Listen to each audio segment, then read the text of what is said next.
The first story. The vanishing of Eric the Black. Long ago, in the twilight of the Viking Age, there was a man known as Eric the Black, feared by his enemies and revered by his people.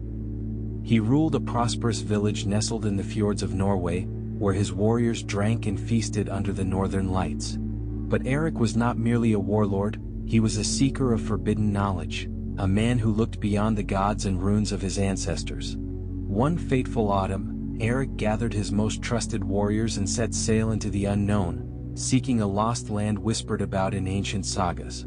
He promised riches, power, and secrets older than Odin himself. But he and his men were never seen again. For years his village waited. The sea remained silent. His name became legend, and with time even legend faded. Until one winter's night he returned. It was the eve of the longest night when the sentries first spotted a lone longship drifting into the fjord. No torches burned aboard, no oars sliced the black waters. It was Eric's ship, the Black Serpent, unchanged by time, its carved prow gleaming with frost. The villagers rushed to the shore, their breath curling in the cold air.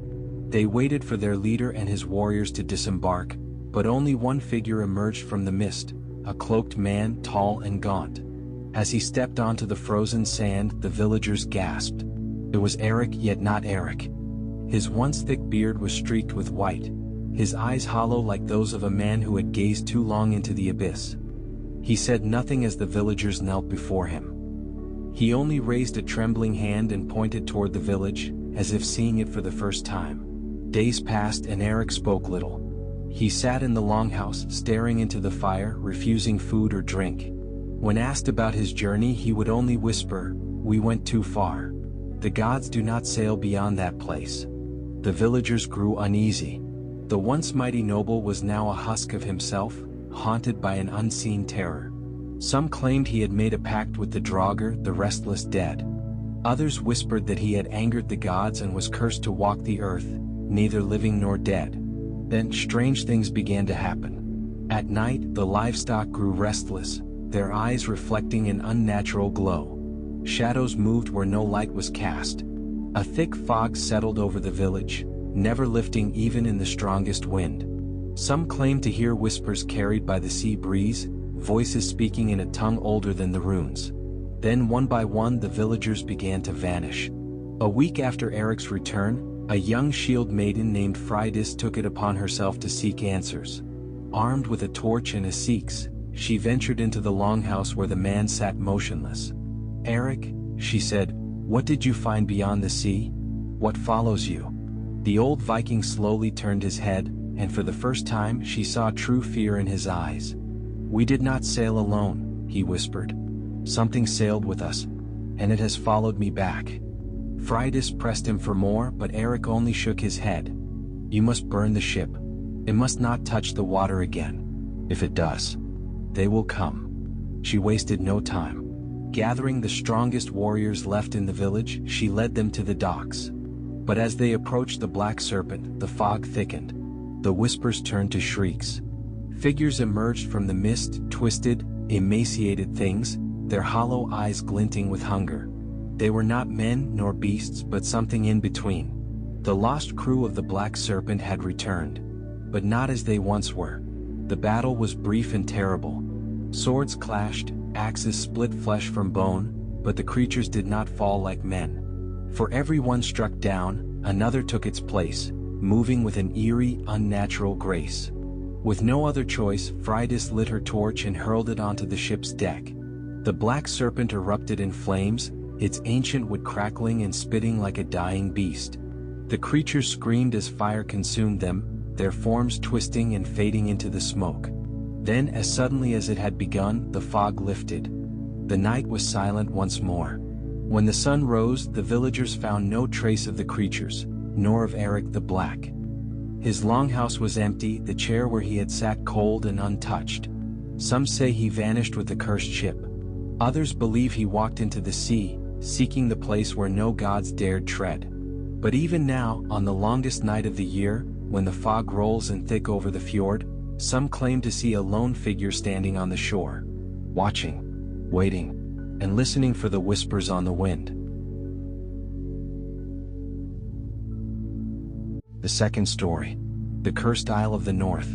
In the time of the old gods and great voyages, there was a Viking settlement known as Frosthold, hidden among the icy cliffs of the north. It was a place of unrelenting winters and fierce warriors, where the night stretched long and the aurora danced across the sky like the spirits of fallen ancestors. At its heart stood a man unlike any other, Halder the Unyielding. Tall as a mountain and strong as the sea, he had never lost a battle, nor had he ever turned his back on a challenge. But for all his victories, one mystery plagued him beyond all others: a lost fleet that had set sail 20 years prior, never to return. The fleet, commanded by his father, Sten the Wise, had departed in search of an island whispered of in ancient sagas. It was said to be a place where the gods had walked, where gold and knowledge lay waiting for those bold enough to seize them. But neither ship nor crew ever returned. The elders of Frosthold claimed the sea had swallowed them whole, while others murmured that they had trespassed into lands meant only for the gods.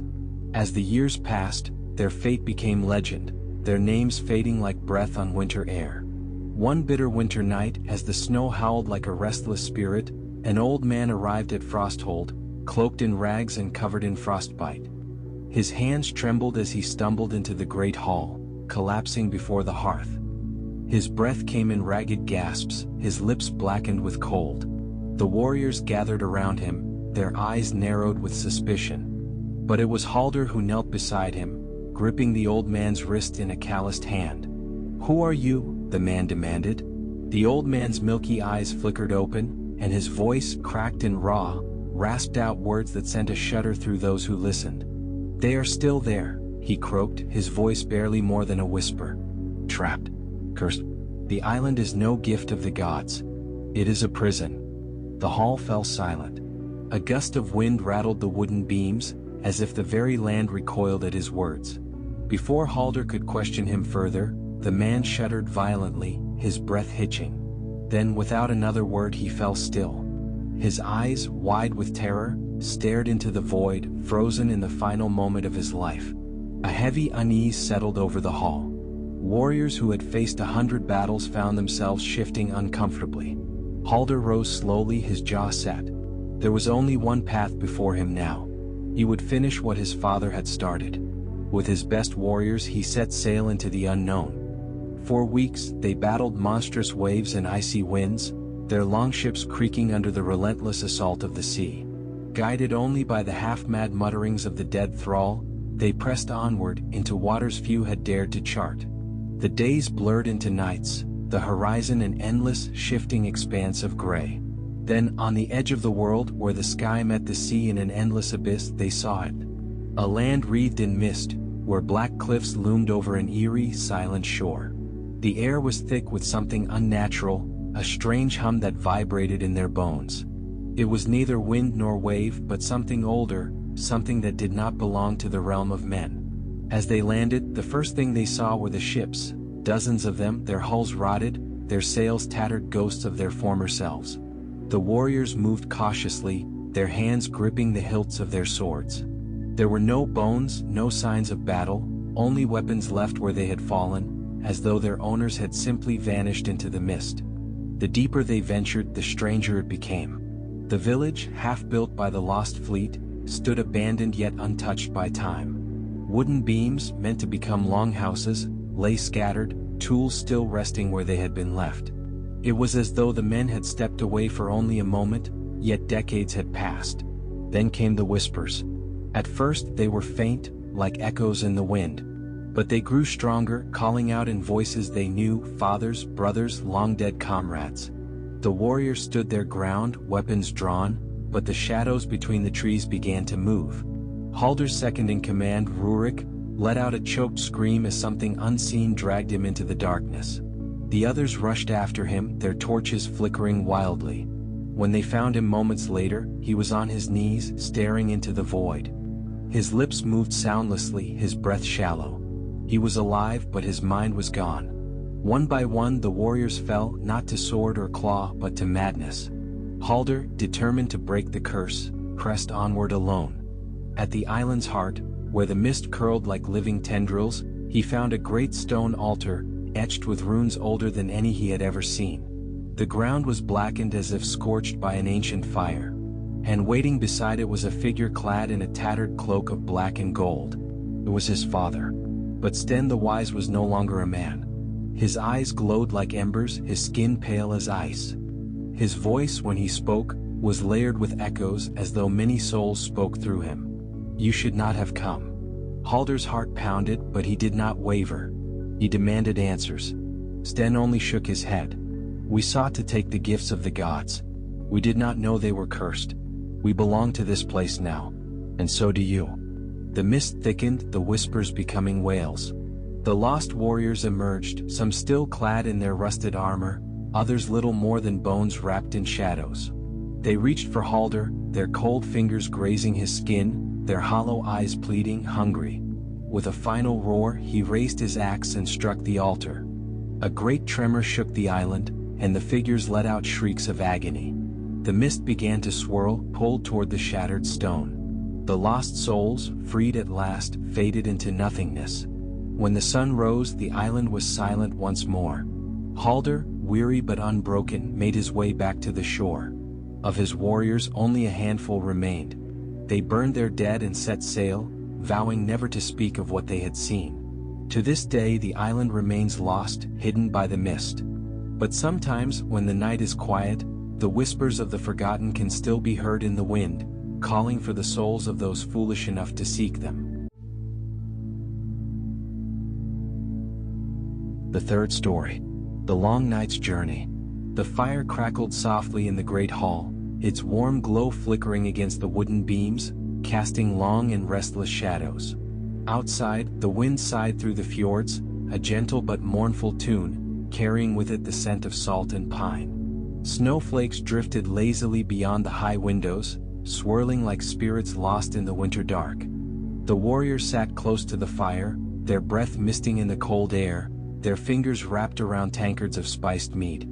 It was a night of rest, a night of stories, where battles were laid aside, and old voices carried forth the weight of legend. At the center of the hall, an old skald, wrapped in heavy furs, leaned forward, his hands resting upon a carved staff of oak. His face was a map of years, his eyes twinkling with the wisdom of 1,000 winters. He cleared his throat, and the murmurs of the warriors faded into quiet anticipation. "Shall I tell you of the night that never ended?" he asked, his voice like the rustling of autumn leaves. The men nodded, some grinning, others solemn. And so he began. "Long ago, before even the eldest among us had drawn breath, there was a village called Skalgard, nestled deep in the fjords where the mountains rose like great stone guardians above the sea. It was a land of peace and plenty, where the fishermen brought in silver-scaled bounty, and the warriors kept watch over their shores. The people of Skalgard were a proud and sturdy folk, their lives shaped by the rhythm of the seasons, the harsh bite of winter, the bloom of spring, the golden wealth of summer, and the quiet dying of autumn. They had known hardship, but they had also known joy. At their head stood Jarl Vidar the Steadfast, a man as unshakable as the cliffs themselves. His rule was just, his people loyal. Under his leadership the village thrived. But one year the winter came early, and it did not leave. At first the people of Skalgard thought little of it. The cold was no stranger to them, and the darkness was merely the long slumber before the sun's return. They stoked their fires, mended their furs, and waited. But the days passed and the sun did not rise. The sky remained cloaked in shadow, an endless twilight that stretched across the land. The snow fell heavier, burying paths, swallowing homes. The sea, once teeming with life, turned still and silent, its depths hiding secrets even the oldest fishermen dared not whisper of. A week became a month became 2. The eternal night had come. At first the people held fast to their faith. The gods were testing them, they said. The dawn would come as it always had. They lit torches along the cliffs, built great bonfires in the village square, and sang old songs to keep the darkness at bay. But then came the whispers. At the edges of the village, where the light did not reach, voices murmured in the dark. Faint at first, like the sighing of the wind, but soon clearer, closer. They spoke in tongues unknown, their cadence strange and broken, like echoes from a world beyond the veil. "They are calling," the elders whispered, their voices trembling. "The old ones. the forgotten. And the people of Skalgard knew fear. Then, on the longest night of the longest winter, a child went missing. His mother swore she had only turned for a moment, only long enough to add another log to the fire. But when she turned back, the cradle was empty, the door wide open, snow swirling through the threshold. They searched the village, calling his name into the darkness. But there was no answer. Only silence. Jarl Vidar gathered his warriors. "This is no ordinary winter," he said. "We must seek the wisdom of the gods."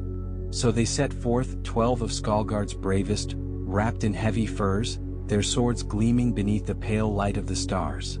They rode north, where the mountains clawed at the sky, where the air was thin, and the silence pressed upon them like the weight of the gods themselves.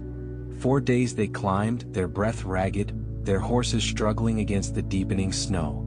The world around them was hushed, as though waiting, as though listening. Then, at the heart of the peaks they found it. A cave, its entrance yawning wide, the stone around it marked with runes older than any they had seen.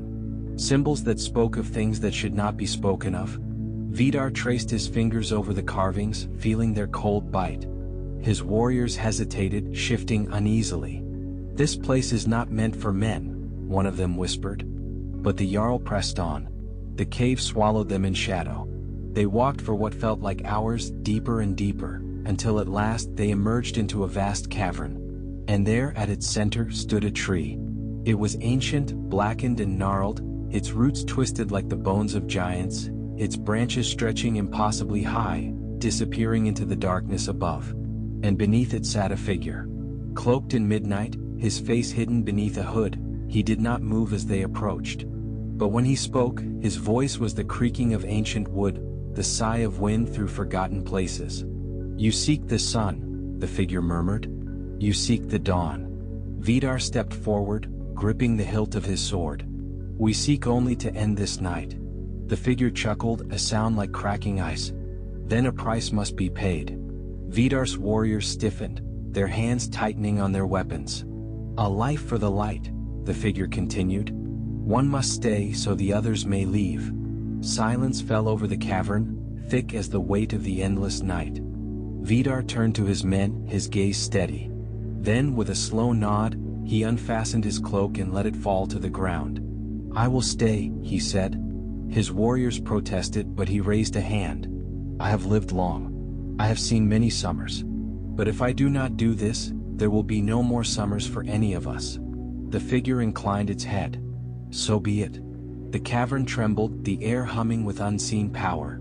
Vidar's breath slowed, his body growing still. The warriors turned and fled, their torches flickering as they ran. The cave stretched impossibly long, but they did not stop. And when at last they emerged, the first light of dawn painted the sky in hues of pink and gold. The long night had ended. The warriors returned to Skalgard, bearing both sorrow and salvation. They spoke of their Jarl's sacrifice, of his courage, of the price he had paid for the light. And to this day, when the longest night of winter falls upon the land, the people light a fire in his honor. A single flame to ward off the whispers in the dark. The skald's voice faded, leaving only the crackle of the fire and the soft sigh of the wind. The warriors sat in silence, their tankards forgotten, their thoughts heavy with the weight of the tale. And somewhere beyond the mountains where the snow lay undisturbed, a single flame flickered in the darkness. The fourth story. The Vale of the Norns. The hearth fire burned low, its embers glowing like the eyes of unseen beasts. The longhouse was quiet now, save for the occasional creak of wooden beams shifting against the winter wind. Snow had piled high outside, pressing against the walls like the hands of ghosts, muffling the howling storm beyond. The skald sat near the fire, his fingers tracing idle patterns in the fur draped over his knee. Around him, warriors and shield maidens listened in hushed silence, their breath misting in the cold air, their tankards of mead forgotten. The old storyteller exhaled slowly, his voice deep and measured, each word carrying the weight of ages past. "This is a tale of fate," he murmured, his gaze distant. "Of men who sought to change the weaving of the Norns. And of the price they paid. There was once a Jarl named Eirik the Red Wolf, lord of a great settlement by the sea, where the fjord stretched like the fingers of giants and the winds whispered secrets through the cliffs. His people were strong, his warriors feared, his name sung in distant halls. But for all his wealth and glory, Eirik carried a sorrow he could not cast aside. His only son Leif had been born beneath a blood moon, and the village seeress had spoken dark words over his cradle. "He walks a path unseen," she had said, her voice trembling with something more than age. "His thread is not bound to this world." Eirik had scoffed at the omen then. But as the years passed, shadows seemed to follow Leif. He was a boy of quiet steps and strange dreams, speaking of things he could not know, of places he had never seen, yet described in perfect detail. He was loved, yes, but feared as well. And then, on the eve of his 16th summer, he vanished. No trace of him remained. No footprints in the snow, no sign of struggle. One moment he had been standing by the shore, staring out at the restless waves, and the next he was gone, as though the sea itself had swallowed him whole. Grief and rage consumed Eirik. He refused to believe his son was dead. "He is trapped," the Jarl declared, "lost beyond the veil, and I will bring him home." So he gathered his warriors, his most loyal, his most fearless, and together they sought the wisdom of the old gods. Deep in the mountains, where the world grew silent and the trees stood ancient and gnarled, there lived a seer who was said to know the ways between worlds. Her hut was small, her presence vast. When Eirik entered, she looked up from the fire, her blind eyes piercing through him as though she could see straight into his soul. "You seek what was taken," she murmured. "But some things are not meant to return." Eirik knelt before her, his hands clenched into fists. "Tell me how to find him." The seer sighed, running her fingers over the runes carved into the wooden floor. "There is a way," she admitted. "But you must tread where no mortal should walk. Beyond the lands of men lies the river Joel, the boundary between the living and the dead. Cross it, and you will find the Hall of Threads, where the Norns weave the fates of all who have ever lived. If your son lingers still, his thread will be there." Eirik did not hesitate. "Tell me the way." The journey was treacherous. The Jarl and his warriors sailed across black waters, where no stars reflected, where the waves carried whispers of voices long silenced. They climbed mountains of ice, where the wind cut through their furs like the teeth of wolves. They walked paths where no sun shone, where shadows curled like living things. One by one the warriors fell. Some lost to hunger, some to cold, some to things unseen in the darkness. But still Eirik pressed on. And then at last they reached it, the river Joel. Its waters ran gold, not with riches but with something more ancient, more sacred. It pulsed with the light of souls passing through, a silent procession of the dead moving toward their destined places in the afterlife. At its edge stood a bridge of black stone, guarded by a single figure clad in silver mail. Her face was pale as the moon, her eyes hollow as the void. "No mortal may cross," she intoned. Eirik met her gaze without fear. "I seek my son." She studied him for a long moment. Then slowly she stepped aside. "You walk a cursed path, Jarl. Tread carefully." And so he crossed. Beyond the bridge, the air was thick, humming with unseen power. Great looms stood in endless rows, their threads glowing in shades of crimson and gold, silver and shadow. And at the heart of it all, the Norns. 3 figures, cloaked in eternity, Urd, who wove the past, Verdandi, who spun the present, and Skuld, who cut the threads of fate. Their hands moved ceaselessly, guiding the destiny of all things. Eirik approached, his heart a drumbeat in his chest. "I seek my son," he said. The Norns did not look up. But the youngest, Skuld, tilted her head, her fingers brushing over a thread that gleamed like moonlight. "Leif," she whispered. Eirik took a step closer. The thread was whole, unbroken. "He lives," he breathed. The eldest Norn, Urd, sighed.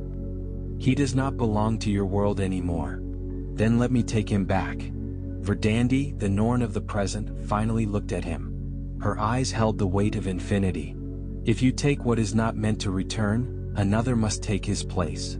Eirik hesitated. "A life for a life." The Norns nodded. And in that moment he knew. His own thread was fraying. His time had come. With steady hands he reached for his son's thread. "Take me instead." The Norns did not stop him. The moment his fingers brushed the glowing strand, the world trembled. The halls of fate shuddered. And then all was still. Leif awoke on the shores of his village, the sun warm upon his face. The sky stretched vast and endless above him, painted in the colors of dawn. He did not know how he had come to be there. Only that someone had given him a second chance. And when he looked out at the horizon where the waves met the sky, he swore he heard his father's voice in the wind. The skald's voice faded, and for a long moment the warriors sat in silence. Then quietly one of them spoke. Did the Jarl truly give his life? The old storyteller smiled, his eyes reflecting the fire's glow. Some say he became one of the Norns, guiding the fates of those yet to come. The wind howled outside, but within the hall the fire burned warm and steady, holding the night at bay. The fifth story. The Bay of Whispering Waves. Gather close, friends, and let the worries of the day drift away like leaves on a quiet stream. Tonight I'll take you far across the seas to a time when the world was wide and wild, to the land of the Vikings, a people of strength and courage, yes, but also of stillness and wonder. This is a tale of a small village by the edge of a fjord, a story woven with the soft threads of wind and water, meant to cradle your spirit as the firelight flickers low. Picture it now, a bay carved into the rugged coast of the Northlands, where the cliffs rise like silent sentinels, their stony faces softened by moss and time. The water here is deep and still, a mirror of the sky, reflecting the pale gold of the sun as it dips toward the horizon. The air carries the scent of pine and salt, and the only sounds are the gentle lapping of waves against the shore and the distant cry of a gull soaring high above. This is the Bay of Whispering Waves, home to a small clan of Vikings who live in harmony with the land and sea. At the heart of the village stands a longhouse, its roof thatched with golden straw, smoke curling lazily from the chimney into the twilight sky.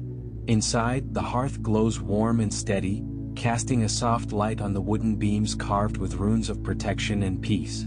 The villagers are gathered tonight, their day's work done, nets mended, boats secured, and the harvest of fish and barley stored safely away. Among them is Astrid, a woman of quiet strength, her silver hair braided with care, her hands steady from years of weaving and tending the hearth. She is the keeper of stories, the one who holds the past like a treasure in her heart. "Settle in, little ones," Astrid says, her voice as soothing as the tide. The children of the village, bundled in furs, nestle close to her, their eyes bright with anticipation. "Tonight I'll tell you of the day the sea sang to us, and how it brought us a gift we never expected." The tale begins on a morning much like any other.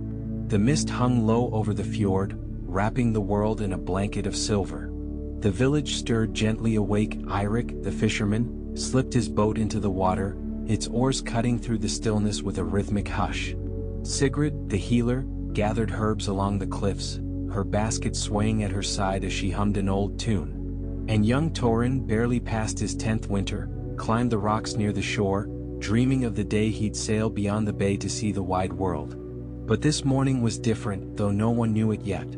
As Eirik rowed out into the fjord, the mist began to part, revealing something strange, a shape drifting on the water. It was no boat of their making, not the sleek, dragon-prowed longships they knew so well. This was smaller, rounder, carved from a single great tree, its edges smoothed by the sea's patient hands. A dugout canoe adrift and alone. Eirik called out across the water, his deep voice rolling over the waves. "Hallo! Is anyone there?" But no answer came, only the whisper of the wind and the soft creak of the canoe as it bobbed closer. He guided his boat alongside it, peering inside. There, nestled among a bundle of furs, was a child, no more than 5 winters old, fast asleep, her small chest rising and falling with the rhythm of the sea itself. Her hair was dark as raven feathers, and in her arms she clutched a wooden toy shaped like a seal, its curves worn smooth by tiny hands. Eirik's heart softened at the sight. He was a man of the sea, weathered and strong, but he had a gentleness that few ever saw. Carefully he lifted the child into his boat, wrapping her in his own cloak to shield her from the damp. The canoe he tied to his stern, letting it trail behind as he rowed back to shore. The mist closed in again as if guarding their secret, and the bay grew quiet once more. By the time Eirik reached the village, the sun had burned away the haze, and the people gathered at the water's edge. "Look what the sea has brought us," he said, stepping onto the pebbled shore with the child in his arms. She stirred then, her eyes fluttering open, eyes as blue as the heart of a glacier, and the villagers murmured in awe. Who was she? Where had she come from? The canoe bore no markings they recognized, no clues to her kin or her home. Astrid stepped forward, her presence calming the crowd. She took the child from Eirik's arms, cradling her close. "The sea doesn't give gifts without reason," she said, her voice steady as stone. "She's ours to care for now." And so they named her Solveig, meaning daughter of the sun, for the light she brought to their quiet bay.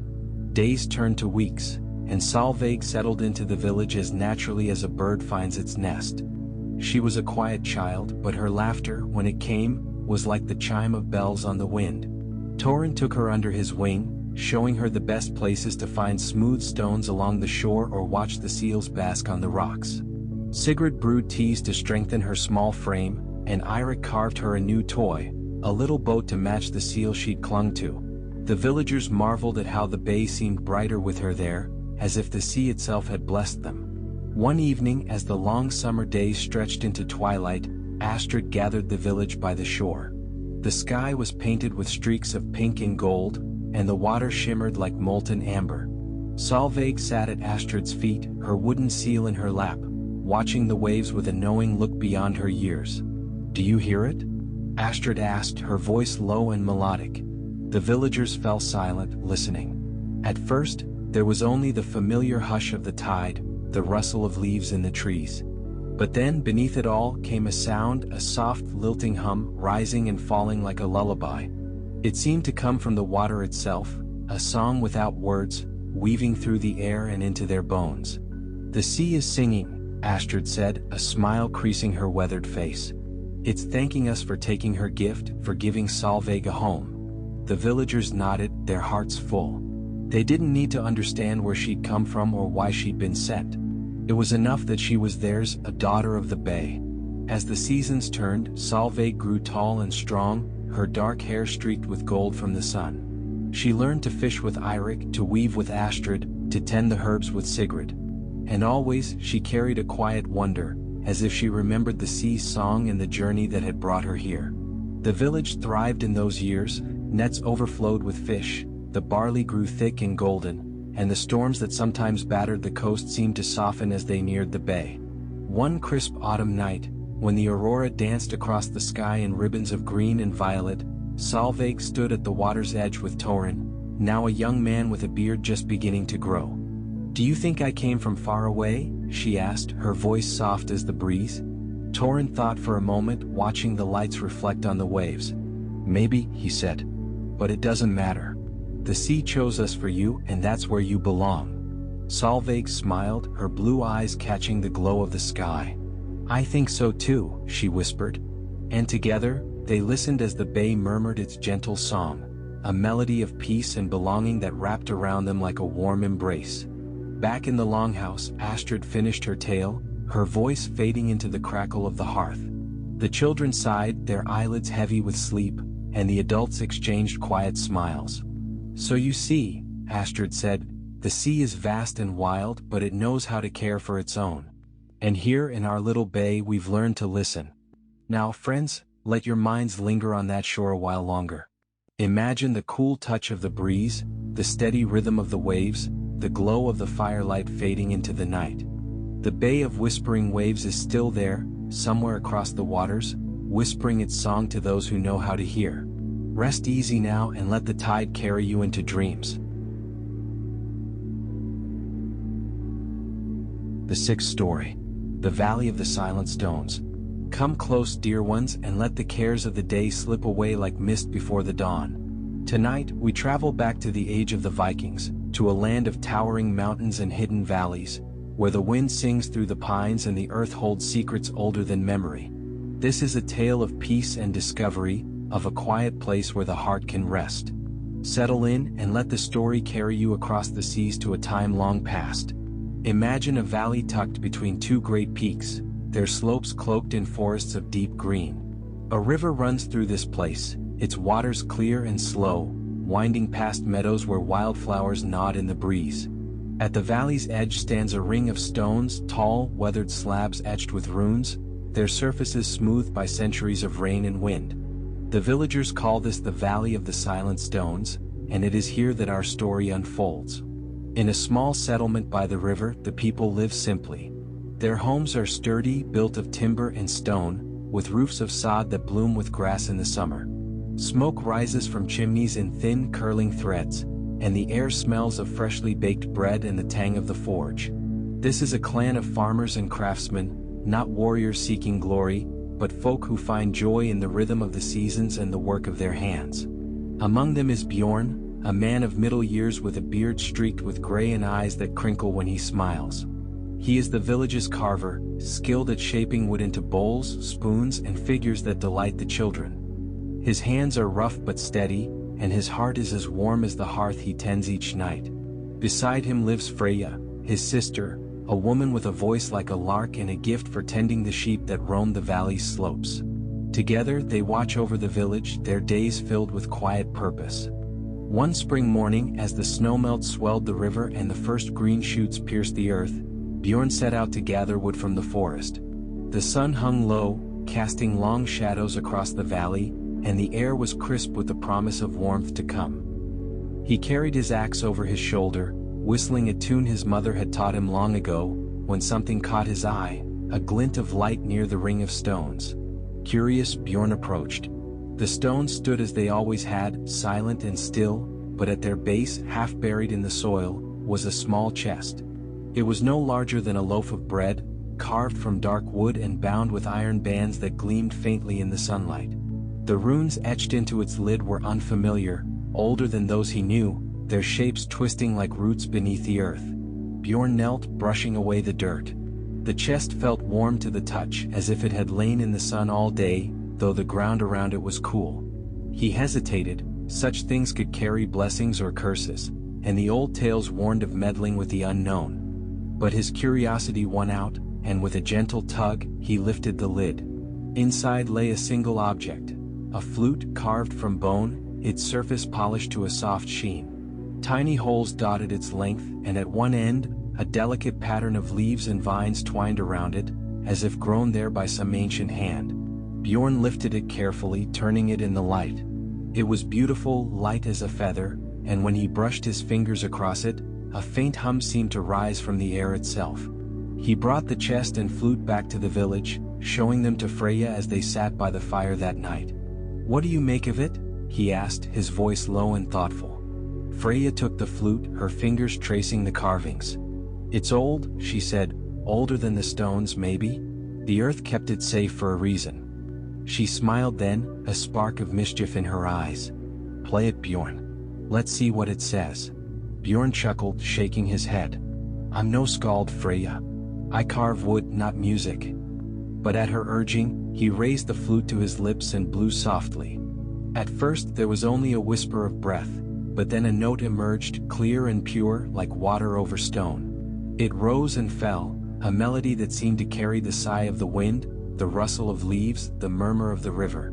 The sound filled the room, wrapping around them like a warm cloak, and for a moment, they felt as if the valley itself were singing. Word of the flute spread, and soon the villagers gathered in the longhouse to hear it. Bjorn played again, his hands finding the notes as if guided by memory he didn't know he had.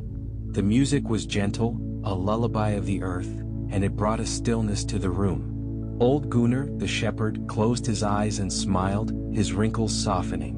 Little Ingrid, barely past her 5th winter, swayed as if dancing with the breeze.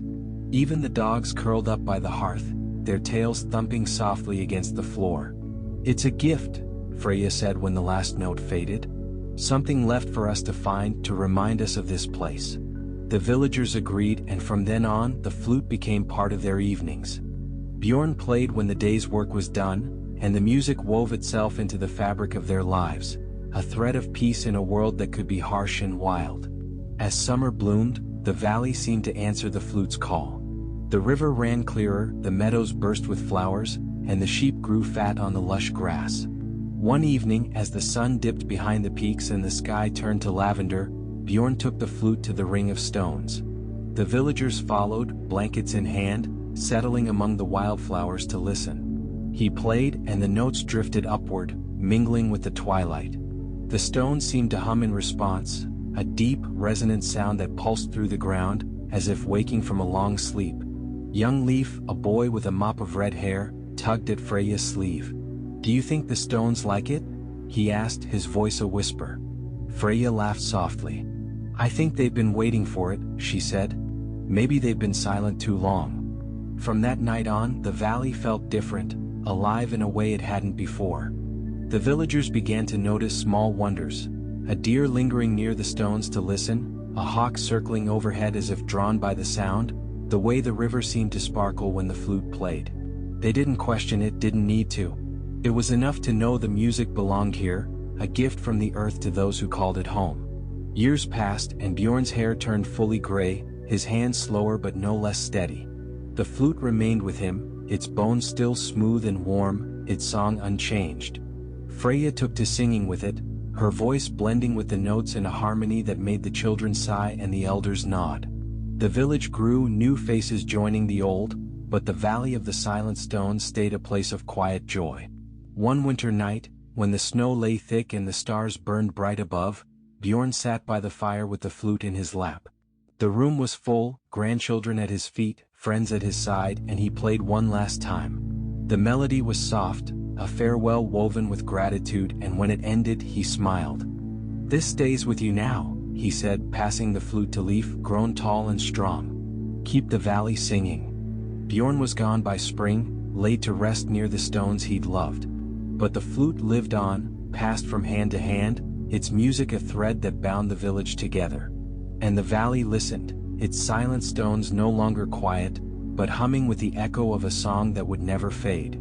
Now friends, close your eyes and picture that valley, the river's gleam, the stones standing tall, the flute's gentle tune on the wind. Feel the peace of that place, the warmth of the fire, the stillness of a world at rest.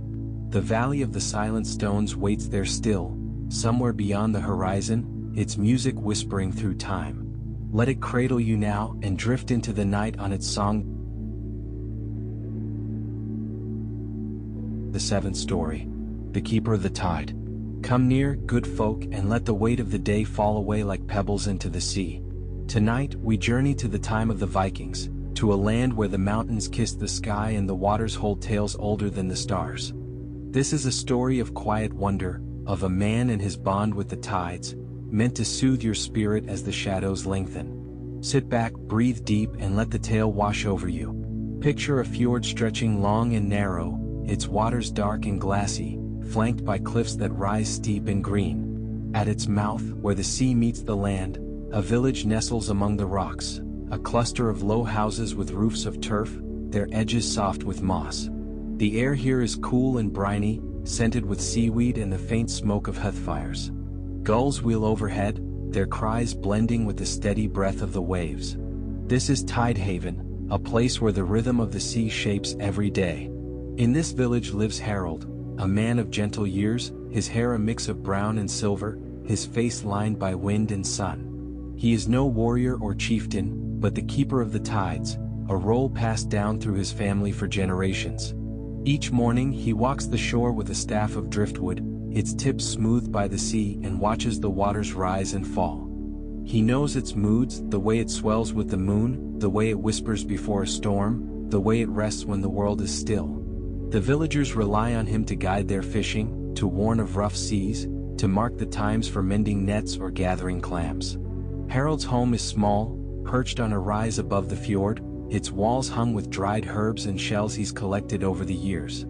By his door stands a wooden bench, weathered gray, where he sits each evening to watch the sun sink into the sea. Beside him often sits Carrie, his granddaughter, a girl of 12 summers with eyes like the sky at dusk and a curiosity that matches the tide's pull. She loves the sea as he does, and he teaches her its ways, the names of the currents, the signs in the clouds, the songs the waves sing when no one else listens. One autumn day, as the leaves turned gold and the air grew sharp, Harold woke to a stillness that felt different. The fjord lay flat, not a ripple on its surface, and the gulls were silent overhead. He stood on the shore, staff in hand, and felt a prickle along his spine. "Something's coming," he murmured to himself, though he couldn't say what. That afternoon, as the sun hung low and orange, a shape appeared at the fjord's mouth, a boat, but not one of theirs. It was broad and shallow, its sides painted with swirling lines of red and blue, its prow curved like a swan's neck. No oars moved it, no sail caught the wind, it drifted as if carried by the tide alone. Harold called to the village, and soon the people gathered, their voices hushed with wonder. The boat slid gently onto the shore, its hull scraping the pebbles with a soft sigh. Inside lay a single figure, a woman old as the cliffs, her hair white as frost, her hands folded over a staff much like Harold's. She wore a cloak of woven wool, dyed the deep green of the forest, and around her neck hung a pendant of amber, glowing warm in the fading light. Her eyes were closed, her face peaceful, as if she slept a sleep too deep to wake from. "She's gone to the next world," Harold said, his voice steady but soft. The villagers nodded, sensing the truth of it. But who was she? No one knew her face, and the boat bore no runes they could read. Carrie stepped closer, her small hand brushing the pendant. "She's beautiful," she whispered, and Harold smiled at the reverence in her voice. They carried the woman to a quiet grove above the village, laying her to rest beneath a cairn of stones. The boat they left by the shore, a gift from the sea to honor her journey. That night, as the stars glittered over the fjord, Harold sat on his bench with Carrie, the amber pendant now in her hands. "She was a tidekeeper too," he said. "I feel it in my bones. The sea brought her to us so we'd know we're not alone." Days passed, and the village returned to its gentle rhythm. But Carrie couldn't forget the woman or her boat. She began to dream of the sea, not wild dreams of storms or battles, but soft ones, where the water glowed with light and voices sang beneath the waves. She told Harold, and he listened, his eyes bright with understanding. "The tide speaks to you," he said. "It's choosing you as it chose me." One evening, as winter crept closer and the fjord shimmered with frost, Carrie asked to try something. She took Harold's staff and walked to the shore, the painted boat still resting where they'd left it. The tide was low, the water pulled back to reveal a stretch of glistening sand. Carrie raised the staff and tapped it lightly against the boat's prow, a gesture she'd seen Harold make when he greeted the sea. At first nothing happened. Then slowly a sound rose, a low rolling hum, like the breath of a great beast waking from sleep. It came from the water, from the boat, from the air itself, weaving together in a melody that felt ancient and alive. The villagers heard it too, stepping from their homes to listen as the song filled the fjord. It was warm and deep, a lullaby of the tides, and it brought a stillness to their hearts. Harold joined Carrie, his hand resting on her shoulder. "You found her voice," he said, and she beamed up at him, the pendant glowing faintly against her chest. From then on, the boat became part of Tidehaven. Carrie tended it, keeping its paint bright, and each evening she tapped the staff against its side. The tide answered every time, it song a gift that wrapped the village in peace. Years flowed by, as steady as the water itself. Harold grew old, his steps slower, his hair fully silver, but his eyes never lost their spark. Carrie grew too, her hands strong and sure, her bond with the sea deepening with every season. The villagers came to call her the Tide Singer, for the way she drew music from the waves, and they loved her as they'd loved Harold. One spring night, when the fjord bloomed with reflections of the sky, Harold sat on his bench for the last time. Carrie was beside him, the staff across her lap, the pendant around her neck. The tide was high, lapping at the shore, and the air was soft with the scent of new growth. "It's yours now," Harold said, his voice a whisper. "The sea, the song, all of it." He closed his eyes then, a smile on his lips, and slipped away as quietly as a wave retreats. Carrie buried him near the grove, beside the woman from the boat, their cairns side by side. She took up his role fully then, walking the shore each morning, staff in hand, reading the tides with the wisdom he'd given her. And every evening she played the boat song, letting it drift over Tidehaven like a blessing. The village thrived in her care, fish filled the nets, storms passed gently by, and the children grew up knowing the sea as a friend. The painted boat stayed by the shore, a sentinel of wood and memory, its colors fading but its voice strong. And sometimes when the moon hung full and bright, The villagers swore they heard two songs weaving together, one from the tide, one from the stars, as if Harold and the woman watched over them still. Now, dear ones, let your thoughts linger on that fjord, the water's gleam, the boat's quiet grace, the song that hums through the night. Feel the cool air on your face, the steady pulse of the tide, the warmth of a village at rest. Tide Haven waits there, somewhere in the folds of time, its music a thread of peace for those who hear. Rest now and let the waves carry you to dreams. The final story. The Voyage of the Quiet Tide. Gather close, dear listener, and let your mind drift to a time long past, when the world was wide and wild, and the sea whispered secrets to those brave enough to listen. This is a tale of Vikings, not of battle or plunder, but of a journey across the waves, where the wind sang lullabies and the stars lit a path to peace. Picture a fjord at twilight, its water still as glass, reflecting the soft glow of a fading sun. Here begins the voyage of the Quiet Tide, a sturdy longship carved from the heart of an ancient oak, its crew a band of wanderers seeking not gold, but the solace of the horizon. The leader of this crew was Hjalmar, a man with hair like woven straw and eyes that held the gray of storm clouds, though his heart was warm as a hearthfire. Beside him stood Astrid, his sister, her voice a melody that could calm even the wildest tempest. There was Bjorn, the gentle giant, whose hands could mend a sail or cradle a bird with equal care, and young Leif, barely past his 15th summer, his laughter a ripple on the wind. Together they pushed the quiet tide from the shore, the oars dipping into the fjord with a rhythm as steady as a heartbeat.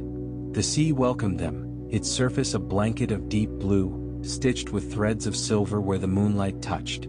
The longship glided forward, cutting through the water with a sound like a sigh, soft and unhurried.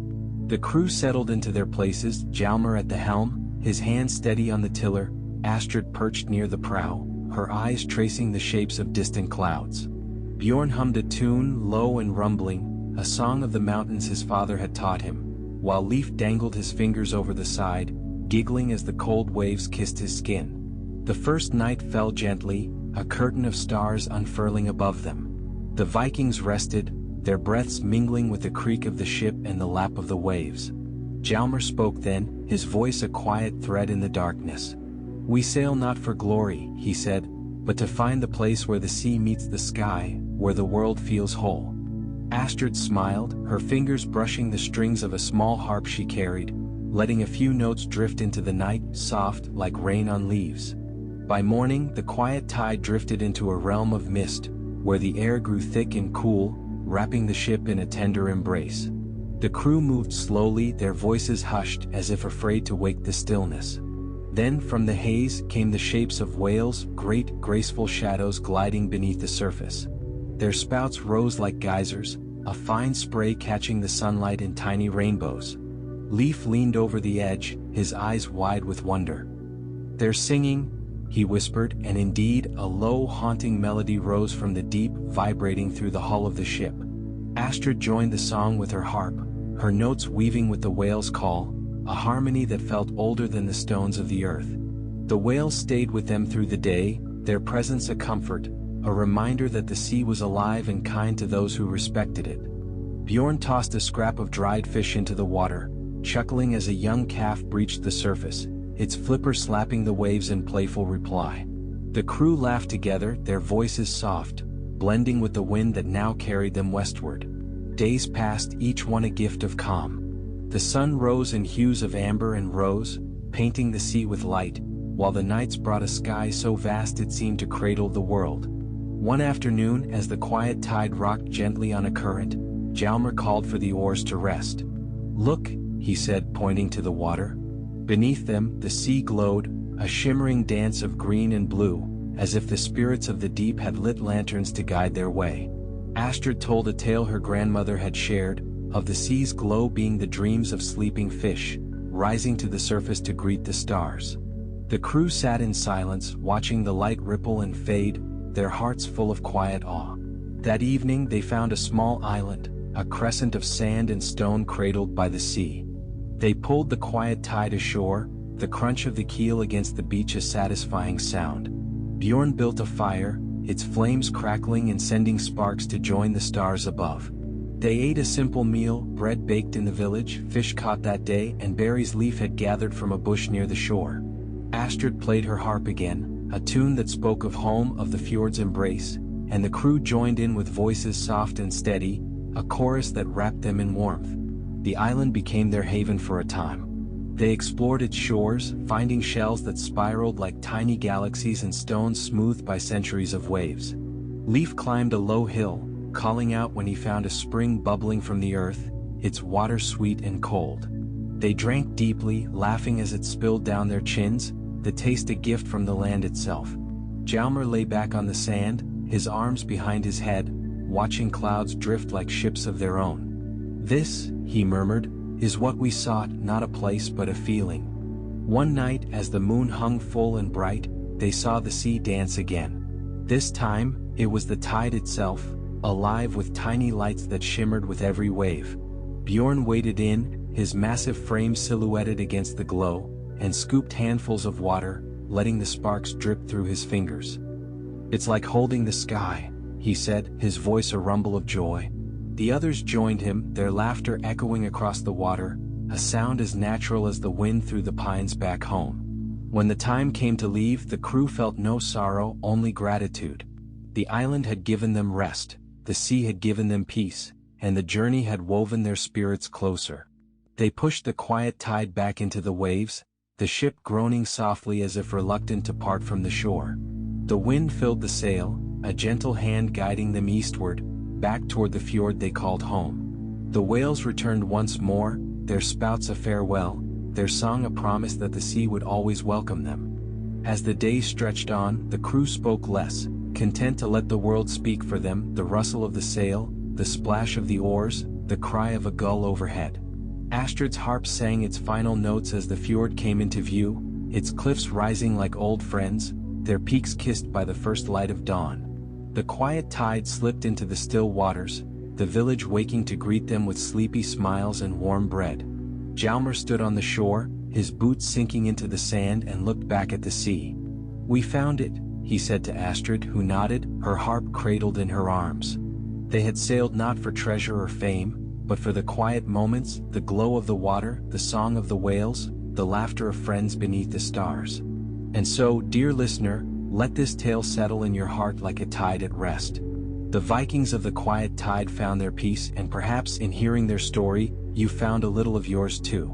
Rest now and let the sea carry you to dreams.